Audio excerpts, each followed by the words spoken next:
One federal high court for Abuja don sen ten ce Nnamdi Kanu wey be leader of the proscribed separatist group Indigenous People of Biafra (IPOB) to life imprisonment after dem find am guilty for terrorism matter. Justice James Omotosho as dey round up im judgement for Kanu trial on Thursday come give am life imprisonment for counts 1, 2, 4, 5 and 6 for the 7-count charge wey the Department of State Services (DSS) take carry am go court. For count 3, wey concern say e belong to one proscribed terrorist group, Justice Omotosho give am 20 years imprisonment, no option of fine. For count 7, wey relate to im unlawful importation of radio transmitter wey dem say na to take continue Radio Biafra secret activities and say Radio Biafra no dey registered for Naija, the judge come give am 5 years imprisonment, still no option of fine. The judge tok say Kanu behave unruly throughout the trial and say the law even allow am to sen ten ce am to death for the terrorism offences, but say as im be Christian, im choose to show mercy give the defendant. Justice Omotosho come order make dem keep Kanu for protective custody anywhere for the country, but no be Kuje prison for Abuja.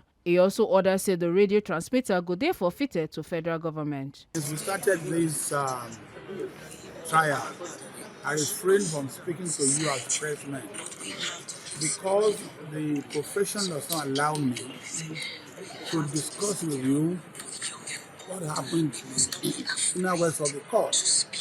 The profession does not allow me to tell people what happened in court. But today, we have come to a final end. Justice has been done. And therefore, Nigerians must, one way or the other, appreciate the judiciary.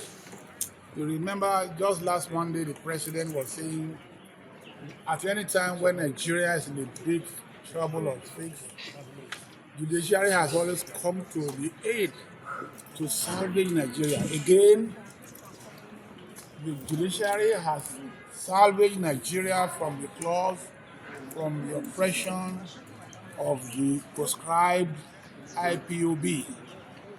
The court has also pronounced death sentence on Eastern Security Network, which was the military wing of IPOB.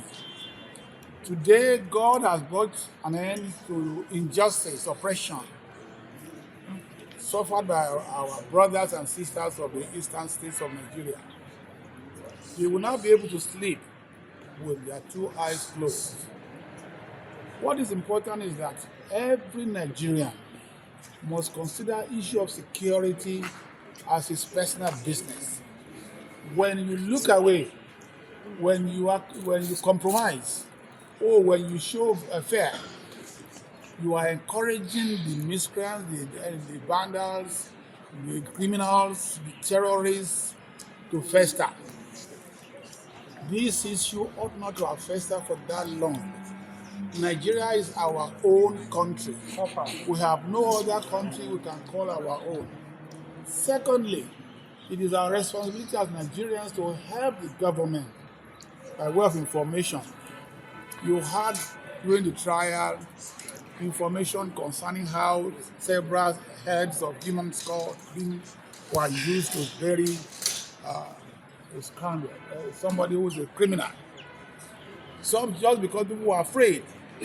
We all must be courageous enough to confront terrorism, criminality, and all sort of things. I know that, political insinuations or perspective will be put into this matter. I was in court in there when somebody was saying, Yoruba, Hausa, Igbo. We are all Nigerians. We must love one another. We must not compromise the security of the country on the basis of those primordial sentiments. So I congratulate Nigeria today for seeing the end of this, and let it be a warning to those who may think they are bigger than Nigeria. Nigeria is bigger than every one of us. The law is bigger than every one of us. And the law will take its course to deal with miscreants, to deal with terrorists, to deal with criminals. You know, all of us are victims when we keep quiet. All of us are victims when we don't do what we ought to do. Therefore, let everybody be a Nigerian. Today is the only day I have witnessed a man being convicted for mere puffery, for what he said from his mouth, not what he did with his own hands. The verdict is not consistent with the evidence laid before the court. The sentence is overbroad, cruel, and unusual. How can you convict a man for making mere broadcasts from a location that was never named, and he never tied that broadcast to any single incident of violence, or even someone slapping someone, not to talk of terrorism? He did all this. He didn't lay any evidence. I don't know where this whole verdict can be grounded in law, logic, or facts. We disagree with the judgment vehemently, and we are going to fight it from here onwards until justice is done. There's no justice here.